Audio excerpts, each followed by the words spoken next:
Daddy, Yes? may tatanong ako sa'yo. Sure. Why not? Ano yun? Kuha. Gaano tayo kamahal ng Panginoon? Alright. That's a very good question. Well, listen very carefully. Well, actually, God is omnipotent. God is omnipresent.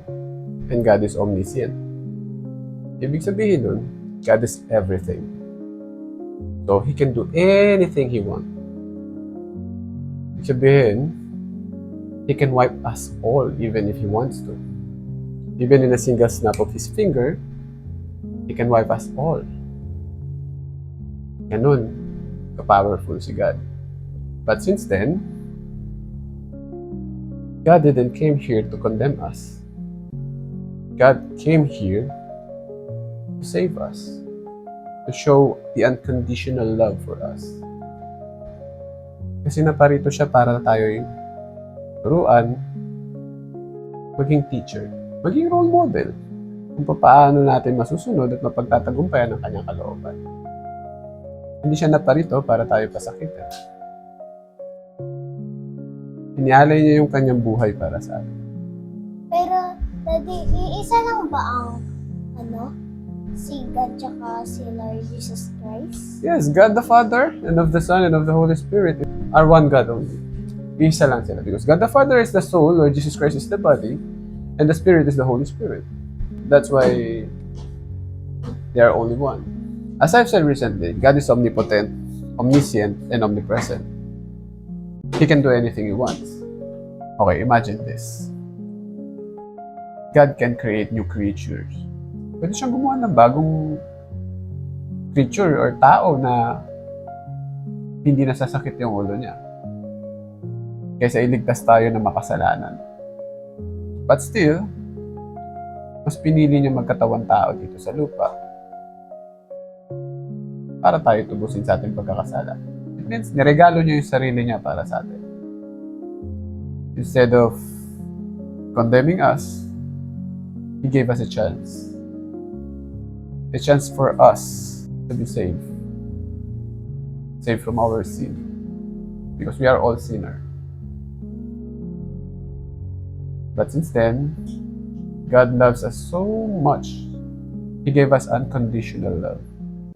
That's why He sacrificed Himself and own blood for us to be saved. Because as in the Bible, we cannot save ourselves by doing good things only. Because death is the only wages for our sin. That's why God the Father gave His only begotten Son for us to be saved. Imagine how God saved us from our sin. Imagine this.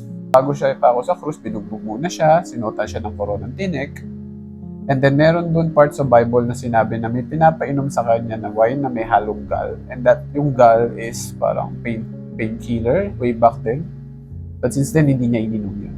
So, hinarap niya yun. Imagine yung pain and suffering na pinagdaanan ng Panginoon to pay the price for us. Then after that, binugbog siya. Then after yung bugbugin, and that's the time sinuot yung crown of thorns. So after suot yung crown of thorns, nilatigo siya.